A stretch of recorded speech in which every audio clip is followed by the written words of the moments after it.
class. Let's try to just refresh the information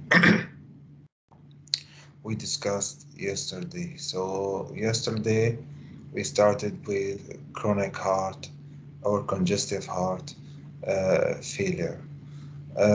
Need to remember first the presentation, mainly pulmonary presentation like orthopnea and dyspnea. In addition to edema, this is also one of the signs of congestive heart failure. But of course, not all edema are due to heart failure. Pitting edema is one of the also indicators for heart failure. Fatigues as well. For the classification, we divided the disease depends on the ejection fraction. Usually we are talking about left ejection fraction. Below 40 reduced, from 40 to 50 is mid-range, and below above 50 is preserved ejection fraction. Also, the classification, New York Heart Association classification, depends on the physical activity with no limitation, mild limitation, marked limitation, and also severe limitation. The medications, we started with medications that are recommended with all patients. Just to remember, there are two group of medications, AC inhibitors and also beta blocker. They are recommended in all patients with reduced ejection fraction, even if they have no symptoms. So even if in asymptomatic patients, AC inhibitors and beta blocker are recommended. And as we mentioned, we started with uh, low doses, and then we titrate up. AC inhibitors should be used with caution in patients with renal impairment. We started with low doses and check for the serum creatinine if it's increased for more than 30% of the baseline. So need to think about an alternative. ARB is not an alternative in this case because also has the same side effects. ARB is only alternative in case of dry cough and sometimes for angioedema. For beta blocker also indicated in all patients with reduced ejection fraction, assuming that the patient does not have any contraindication like active asthma or severe bradycardia or hypotension. The third class of medication are MRA, mineral corticosteroid receptor antagonists like spironolactone, also indicated in patients with severe, so in selected patient, in patient with severe heart failure with ejection fraction below than 35%. And when we say about optimal medical treatments, it means these three medications: beta blocker, AC inhibitors, and MRA. In addition to diuretics in case of sign and symptoms of edema. Other than that, we have some options in patients like combination of hydralazine and also nitrate. This is one of the options for for black patients. Okay, because again, AC inhibitors or ARBs are not very effective to be used. So nitrate and hydralazine can be used in black patients or other patients who are not responsive to the treatment. Also, we mentioned about the new medication ARNI, combination of cyclopentine and valsartan.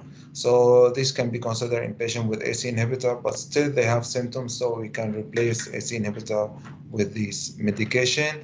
But keep in your mind, you need a washout period of 36 hours. Other than that, we also mentioned ivabradine, and these can be used as add-on therapy patients who are still symptomatic, although who are on OMT or Optima medical treatment.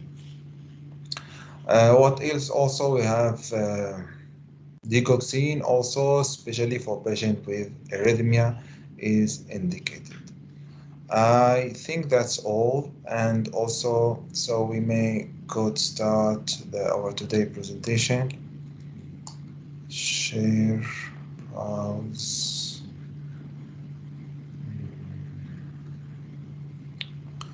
Also, I mentioned about the supplement. Omega-3 is indicated in all patients with reduced ejection fraction and can be used in patients with preserved ejection fractions. Depends on the guideline. And we divided the disease depends on the, for example, the part of the heart that is effective, right, right-sided heart failure, left-sided heart failure, which is the most common one, and depends on the chronicology of the disease. So it's chronic or acute. We discussed so far the acute. And the last one is whether it's diastolic or it's systolic. If it's systolic, so meaning that there is a reduced in ejection fraction. If it's diastolic, so meaning the ejection fraction is normal, but again the amount of blood reach the ventricle is low. Because of that, this patient will have also heart failure sign and symptoms. So just moving to, okay, it's take time.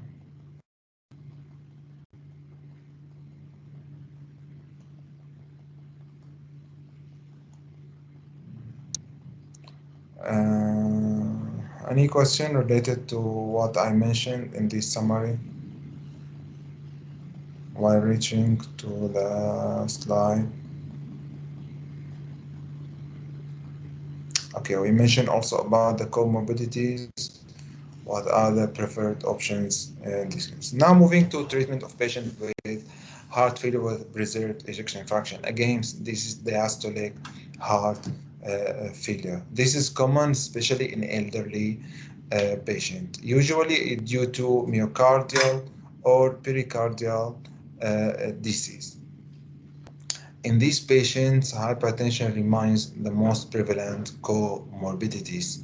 So, patient with preserved ejection fraction heart failure with preserved ejection fraction, usually they are hypertensive patients. The main goal here is to improve the symptoms and quality of life and decrease hospitalization. So, same as the treatment of reduced ejection fraction. Unfortunately, as stated here, there are no, uh, let's say, high quality studies, control studies that evaluate the treatment in this population. The recommendation depends on the comorbidity. As this patient, most of them are hypertensive, so ACE inhibitors are the drug of choice, in addition to beta blocker in patient with coronary artery disease.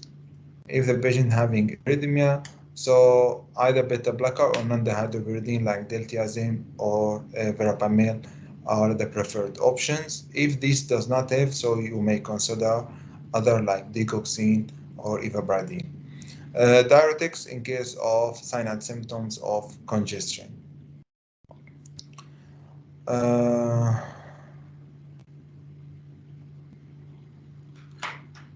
in patients with atrial fibrillation, so they need to be anticoagulated. This will be discussed later in arrhythmia, inshallah, in this course. There are some small studies saying that AC inhibitors, ARBs, MRA, ARNI also have a promising good result in these populations. How to evaluate? So the evaluation. So again, you put your target and you plan to achieve your target, give the treatment, and then you need to evaluate. Of course, you need to evaluate the symptoms, sign and symptoms, the shortness of breath, for example, fatigue while doing exercise. Other also important indicator are the weight, gaining weight within short period of time, sign of edema. All these should be monitored. Now moving to acute heart failure. Acute heart failure is either started in patient who didn't previously have heart failure, or this may be a progressive condition for patient with a chronic heart failure. So it's either happens for the first time or this is because of current heart failure. Acute heart failure may present as either the patient will have congestion, so we call it weight. Weight meaning there is an fluid overload. So this patient having sign and symptom of congestion, edema, pulmonary edema, peripheral edema. Uh, Another also sign is low output state, meaning we call it cold. Cold meaning there is hypoperfusion. So the peripheries of the patients are usually cold because there is hypoperfusion. So the patient may come with a mix of these symptoms: wet, cold, and or maybe wet or dry, cold or warm, and also a mix of all of that.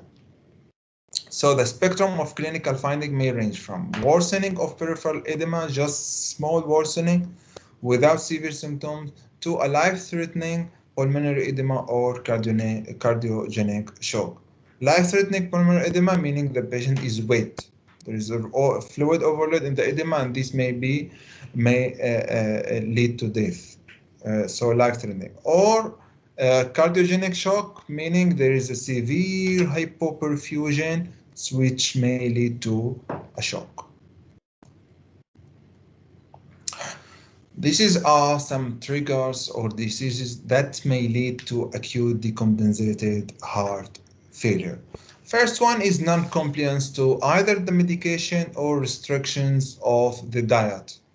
I mentioned that patient with heart failure may be on restriction of fluids, either 500 ml per day or 1 liter per day or 1.5 liter per day from all sources. So if the patient is not well compliant with the medications and also this restriction of diet, this may lead to decompensated heart failure.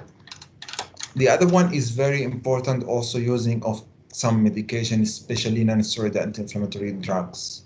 Okay, NSAIDs are well known to increase the blood pressure and also increase the water and sodium retention, because using NSAID in patients with heart failure is not really recommended. And it's considered as contraindication if the patient currently have acute decompensated heart failure or uncontrolled acute heart failure. So in general, if the patient, when you sell NSAID in any community pharmacy, you have to ask the patient if they have any cardiovascular diseases in addition to other diseases that may be affected by using NSAID, like peptic ulcer, asthma, and other. So cardiovascular diseases or risk factor or any risk factor for cardiovascular diseases should be considered before selling NSAIDs. Alcohol consumption also, cardiac causes like superimposed myocardial infarction, and usually this is asymptomatic. The patient may come to the hospital because of acute decompensated heart failure. After doing the ECG, they may find that the patient is having cardiac infarction without any symptoms. Hypertensive emergency, this is quite important. We define hypertensive emergency that with crisis of or a severe elevated of blood pressure with organ damage. So either this is a new organ damage or a progressive patient who currently having heart failure and hypertension may admitted to the hospital with hypertensive emergency in addition to acute decompensated heart failure. Other systemic condition also like anemia, because anemia will cause hypoperfusion, and these may lead to acute decompensated heart failure. The classification of acute heart failure. This is very important to know. We have four possibilities. The first one is the common one, warm and wet, meaning The patient does not have any problem with the perfusion, but his problem now is with the congestion. So the patient is warm and wet. The second one is cold and dry. So the problem is here is with perfusion. There is low blood pressure, hypoperfusion, not enough blood supplies the organ of this patient, but there is no congestion. So the patient is dry, not congested. The third one is cold and wet. So both of them, meaning the patient has hypoperfusion and also congestion. And this is the worst scenario. The worst scenario that you can receive a patient with both hypoperfusion and also congestion. Last one, this one is not really considered as an acute. The patient is warm and dry. There is acute perfusion and the patient is not congested. This patient having either just a mild progression of heart failure or still considered as compensated, not yet decompensated. So you need to be familiar with all these terms. So if I say that the patient is cold and dry, so immediately you have to know that this patient having only because cold meaning hypoperfusion. Cold, just imagine your extremities. When it's cold, meaning that you have hypoperfusion. Wet meaning there is over fluid. This is some sign and symptoms of both hypoperfusion and congestion. Again, the hypoperfusion called peripheries and the capillary refill. Capillary refill when you press the patient's nail and you see how does it take to restore the redness, meaning the perfusion. Oliguria, again, oliguria meaning there is no enough perfusion to the kidney. Pulse pressure meaning the difference between systolic and diastolic blood pressure. If there is only small difference, so meaning this patient having currently hypoperfusion. Okay. In addition to hypotension, congestion. Of course, you know, are familiar with congestion signs like peripheral edema, orthopnea, dyspnea, the patient suffering from fatigue, and maybe ascitic if the patient gaining weight. Okay, what are the principal management of uh, uh, acute decompensated heart failure? First one is you need to rapid recognition of condition. Of course, not you. This is the physician to know this is really an acute decompensated heart failure, and then classify depends on the blood pressure and also blood pressure to know whether the patient is hypoperfused or the patient having edema, the patient is weak. So the goal is to maintain the oxygenation. Okay, make sure that there is no damage in any organs, important organs. So you need to maintain oxygenation and perfusion. Relieving the symptoms and in so the patient can be discharged from the hospital with compensated state on oral drug therapy. So you will relieve the congestion of the patient, optimize the volume, the patient's back to his normal hemostatic status. Treat the symptoms, okay, depends on the symptoms of low cardiac output through improved myocardial contractility we will see by giving inotropic agents. This is quite important algorithm. Please, I need your attention. Okay. I'm not sure if you can see my cursor. Can you see or not? No, Doctor. No. Okay. No, no. So, okay. Unfortunately, there is no laser or whatever here you can use. Anyway, just go with me, please, step by step. For acute heart failure, uh, first of all, the patient's oxygen usually is low. The patient having hypoxia. Hypoxia, by definition, meaning oxygen saturation below 95%. Then you will assess both congestion and perfusion. Starting from the right, warm and dry. This is the very good scenario. Okay, the patient is warm and dry. There is no kind of problem. So no congestion and perfusion usually adequate. Make sure that the systolic blood pressure is equal or more than 100. In this case, just go and continue with the oral medication. In this patient, they come to the hospital. Maybe there is some slight progression of this of their symptoms. Okay, a little bit more shortness of breath or fatigue, but still there is no significant congestion or hypoperfusion. Go to the left. The left one is the most common one, which is the patient is warm and wet. This is the most common scenario you will see in the hospital. You will receive a patient warm, meaning there is a good perfusion. There is a good perfusion in this patient, but the patient is congested. So you will measure the blood pressure. In this patient, most likely you will see that the systolic blood pressure is more than 100. In this case, the first option is diuretics. Diuretics, by right, meaning loop diuretics, because you need a potent diuretics. So your goal is to relieve the fluids from the body.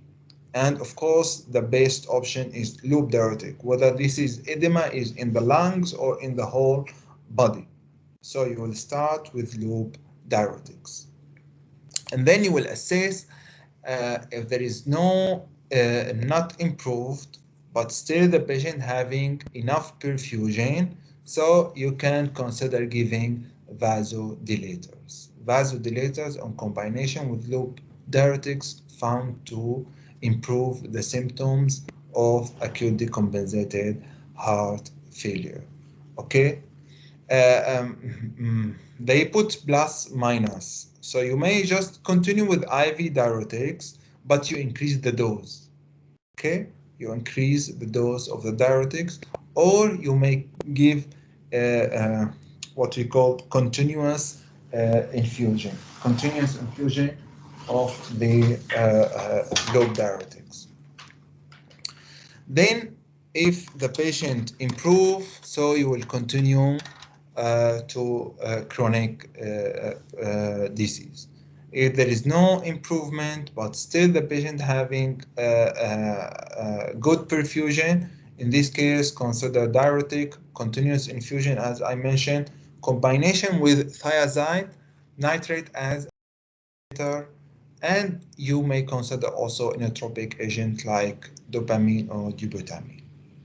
Most likely, the patient will improve, condition will improve with this combination.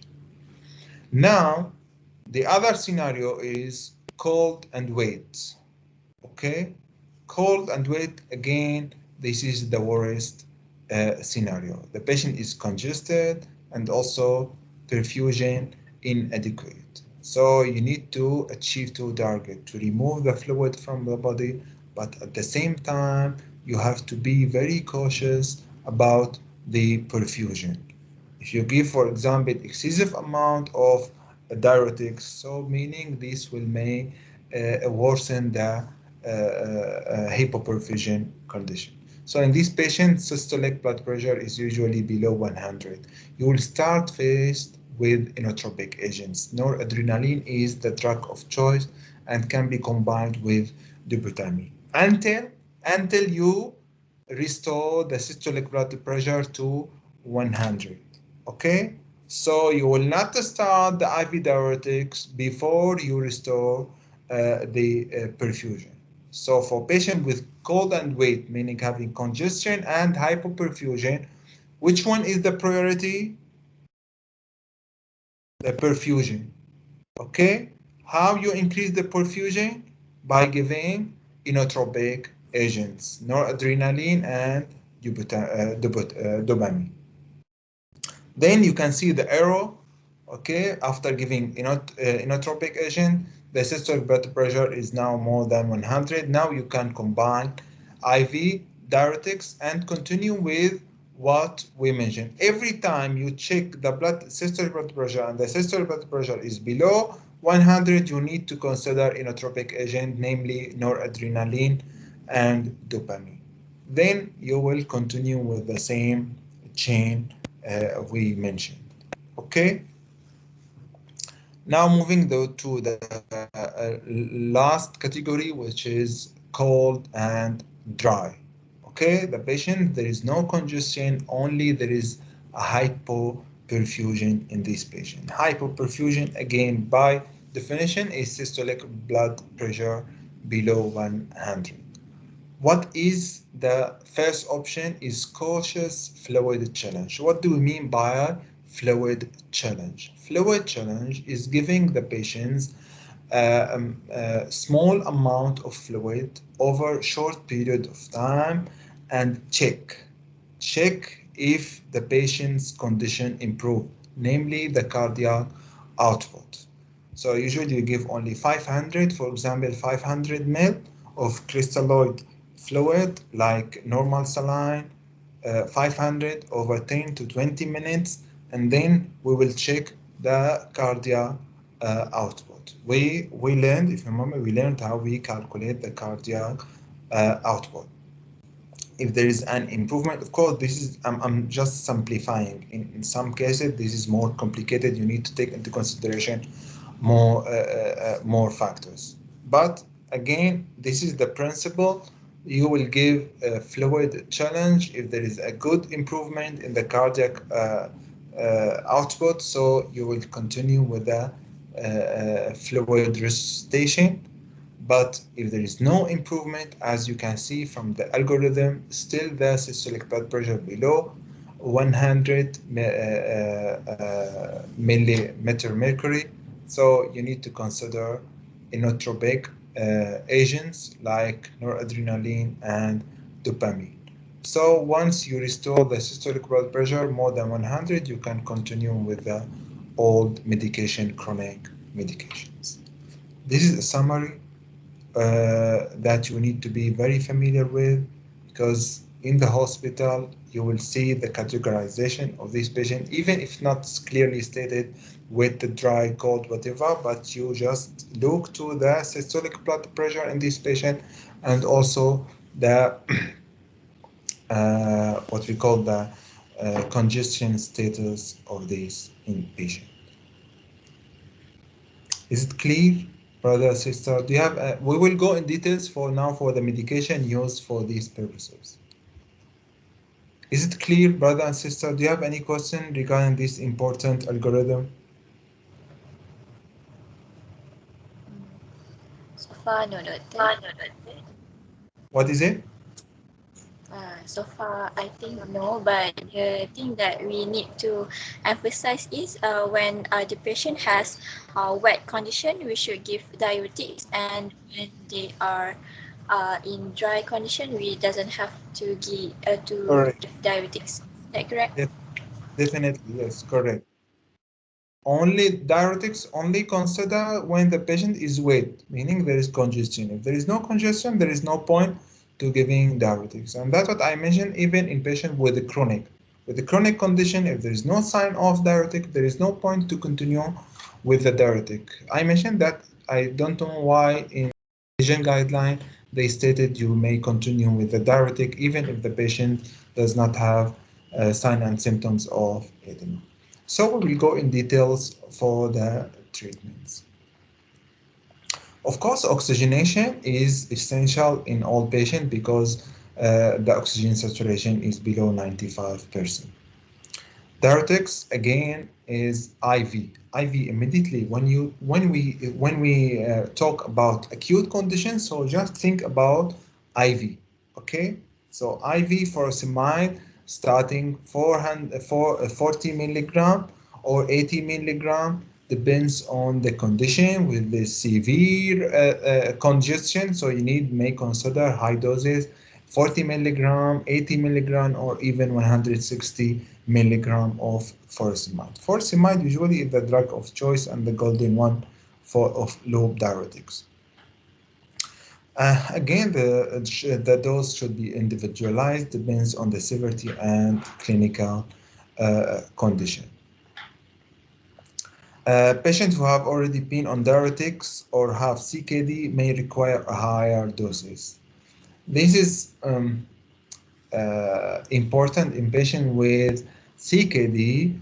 They need higher doses. The response, because what is the principle of using diuretics is eliminating the water through urination. So if the kidney function is low, you may need higher doses of diuretics. Here I may ask you to go and search for the maximum dose of loop diuretics. Further doses can be adjusted and depends on according to the response, blood pressure, and also renal function. The target is to reduce the body weight because there is a congestion. Here is one important, I'm not sure whether you're familiar with it or not, which is the input-output chart or the balance. Have you ever exposed to this one? Input-output chart? Okay. In patient with acute condition, usually we monitor what the patient take, the fluid taking given to the patient, and also how much urine the patient produce per 24 hours. So this is input output chart, and the balance is the input minus the output.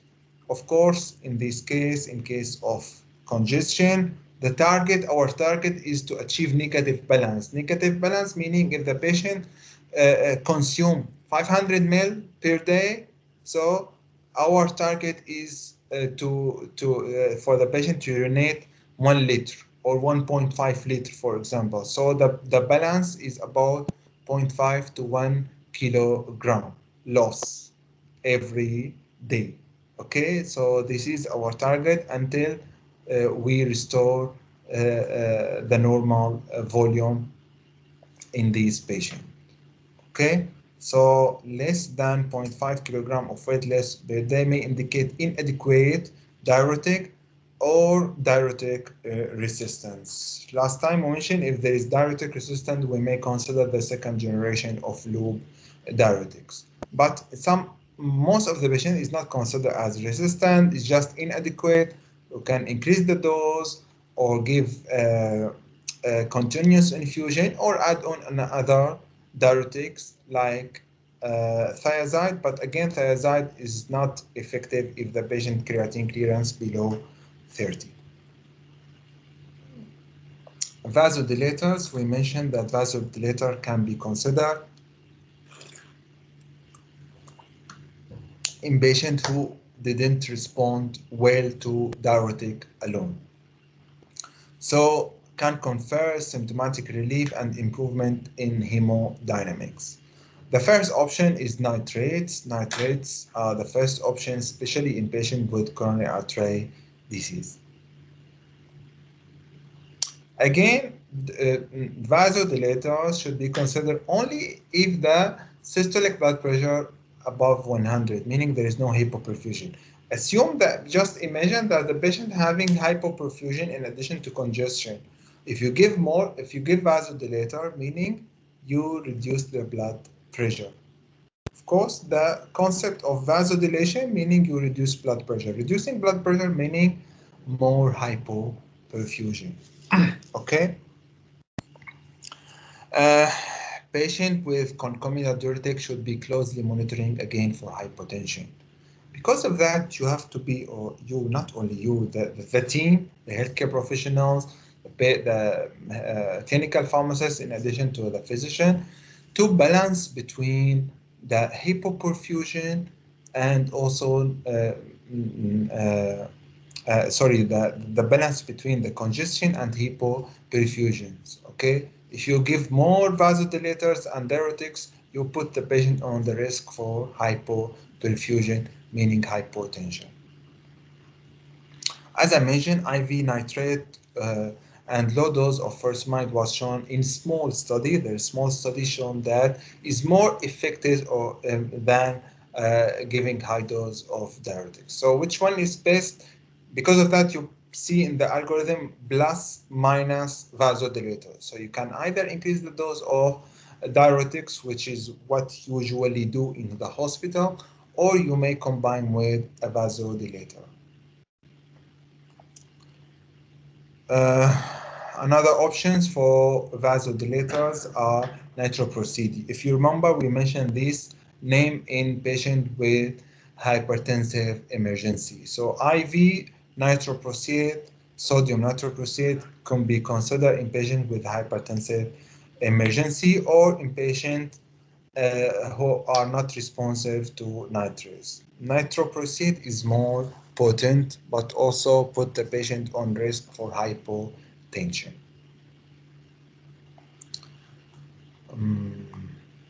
Okay, now moving to inotropics. Inotropics agents in patients with hypoperfusion, systolic blood pressure below 100, you may consider giving inotropic agents. So are indicated in the presence of signs and symptoms of hypoperfusion, in other words, in cold patients. In cold patients, you need to use inotropic agent. Dopamine infusion.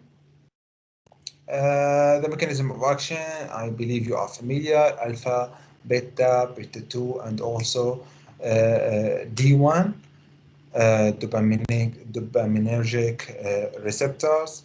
You need to be familiar with the dose, yes, 2 to 3 microgram per kilogram per minute to improve the renal flow and promote diuresis. So the combination of low dose of dopamine and low dose of furosemide was effective as high dose. So in patient with hypoperfusion, okay, in addition to congestion, so consider combination of inotropic agent in addition to diuretics. Again, first you need to give inotropic agents until the blood pressure below above 100, then you may consider combination, or as you show, you have seen in the algorithm. Later, after you give the diuretics and also vasodilator, then you may consider using inotropic agents. Dobutamine is almost like, but one of the advantages of dobutamine does not, those should, no, not this one, not reduce pulmonary capillary wedge pressure, which is the pulmonary pressure is important in these patients. Dopamine may reduce the pulmonary blood pressure, pulmonary pressure, but in dobutamine, this one of the advantage. Also, you need to be familiar with the dose range. It's about 2 to 5 microgram kilogram per minute. The problem with dobutamine is may lead to ventricular tachycardia or tachyarrhythmia. Last one is the noradrenaline. As if you remember, noradrenaline is the first option if the patient has only hypoperfusion. If the patient has only hypoperfusion, so you need to give noradrenaline, or if the patient having hypoperfusion and also congestion, you need to start with inotropic agent, so consider noradrenaline as first options. Noradrenaline usually is preferred over adrenaline because noradrenaline more specific to alpha receptors, but adrenaline has a wider range of for pharmacological effects. So it was as efficacious as dopamine in terms of 20-day mortality, but safer, especially in the subset of patients with cardiogenic shock. So if cardiogenic shock happens, of course, the first option is IV noradrenaline. Can combine two inotropic? Yes, noradrenaline and dopamine appear to be associated with more favorable hemodynamics and safer strategy than adrenaline alone. So instead of giving two high doses noradrenaline, you can combine noradrenaline with dopamine. Other medications, we have morphine. Here we don't use morphine for its analgesic effect, but it reduces the pulmonary venous congestion. In patients with congestion, we may consider morphine to reduce pulmonary venous congestion. In addition, if the patient having anxiety, most of the patient will be very stressful about this, about their condition. So giving morphine can be considered. But also keep in mind that, of course, morphine has side effects like nausea, hypotension, bradycardia, and the most serious important side effect is respiratory depression. So it should be used cautionally, especially in patients who are on other medication that may affect the CNS, like diazepams, benzodiazepines in general, and other medication that affect CNS. Antiemetics also indicated when you give morphine because it's well known to cause nausea and vomiting, so you can combine metoclopramide with morphine. Okay, now this is important beta blocker. We mentioned, if you remember, if the patient first time come to the hospital with acute decompensated heart failure, you must not start beta blocker. Beta blocker must not be started for the first time in patient with acute decompensated heart failure. But if the patient already on this medication because of the chronic condition, you can continue with the beta blocker unless the patient is having hypotension, as we see systolic blood pressure below 100, or significant bradycardia, heart rate below 50, or in some references below 40, below 40 or below 50, depends on the reference.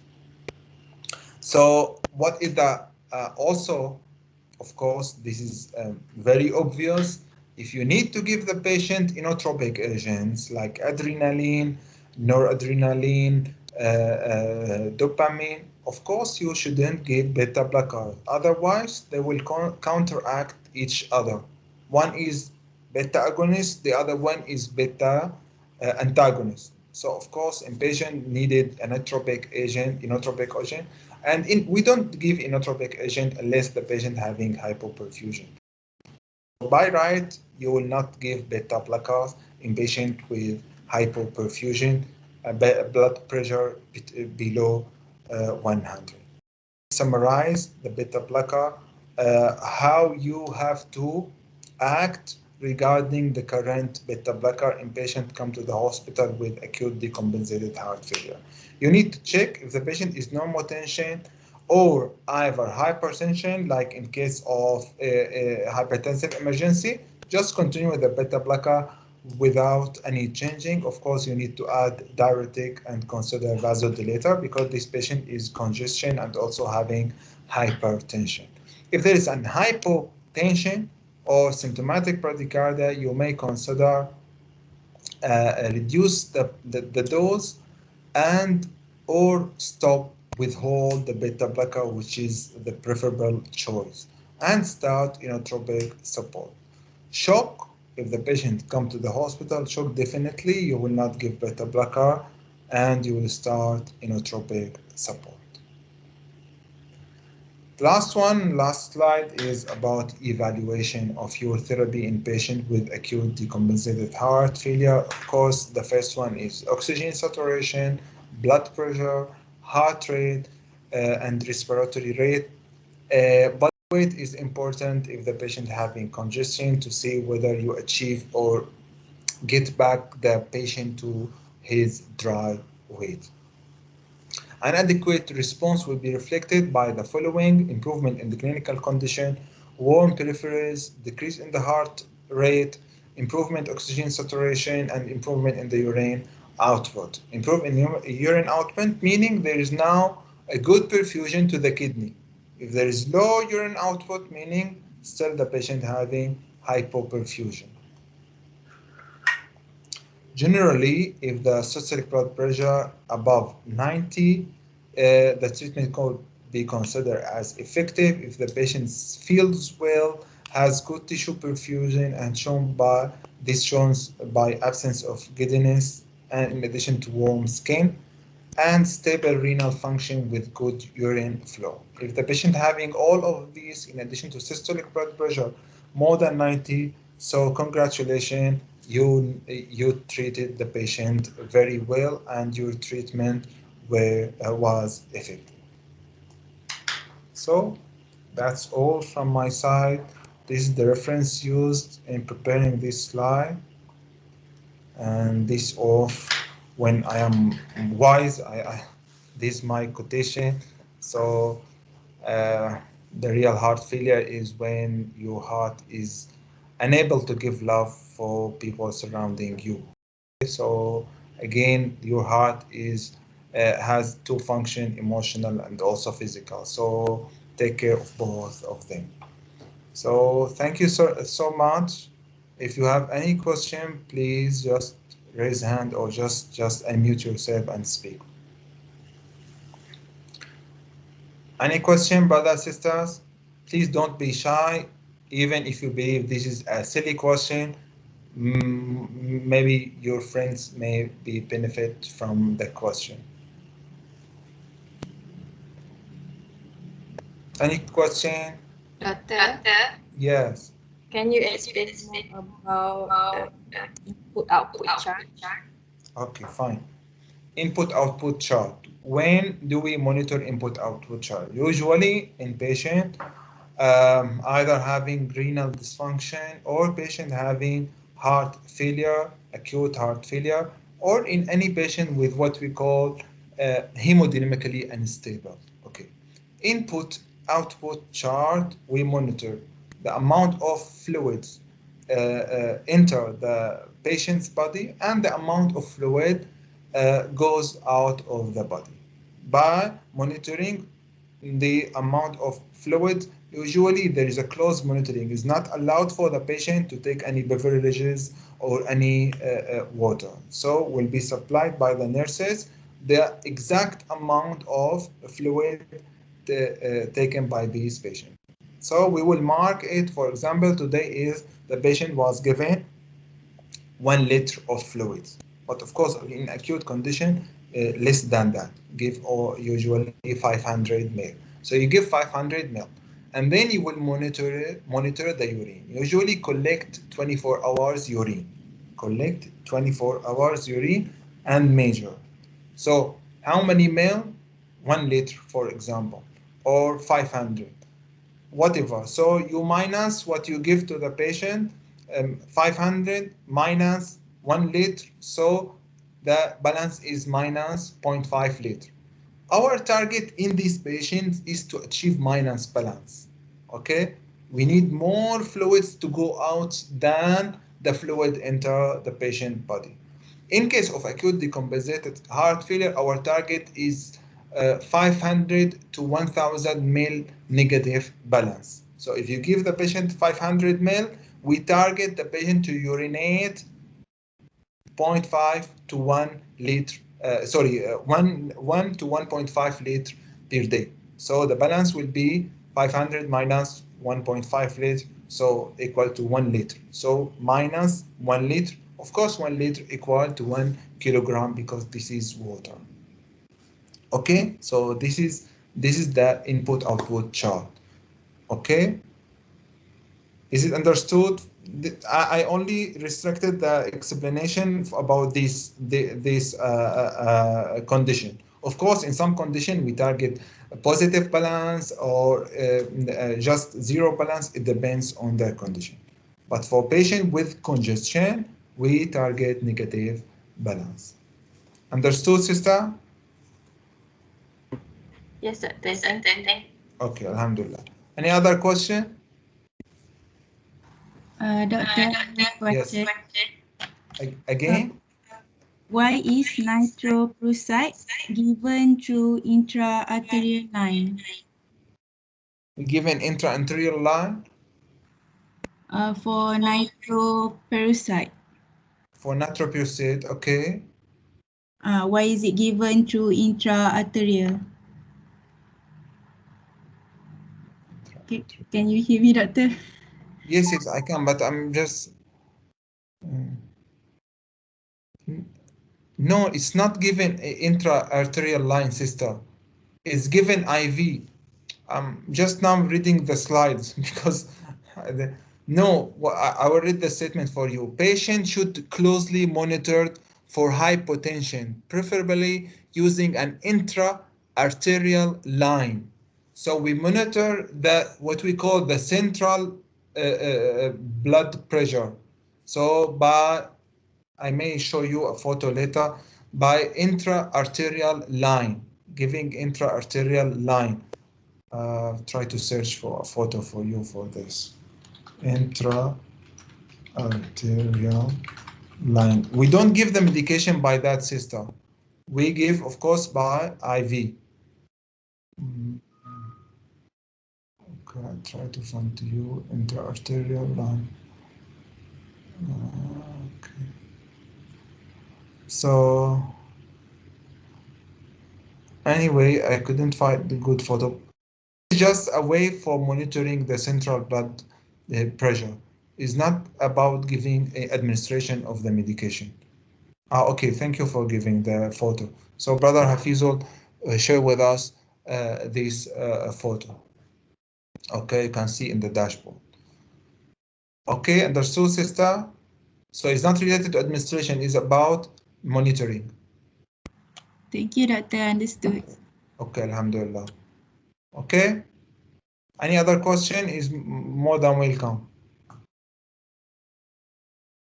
So if not, that's all, alhamdulillah. So we finish with hypertension and also CHF. Inshallah, we will have a tutorial for both condition.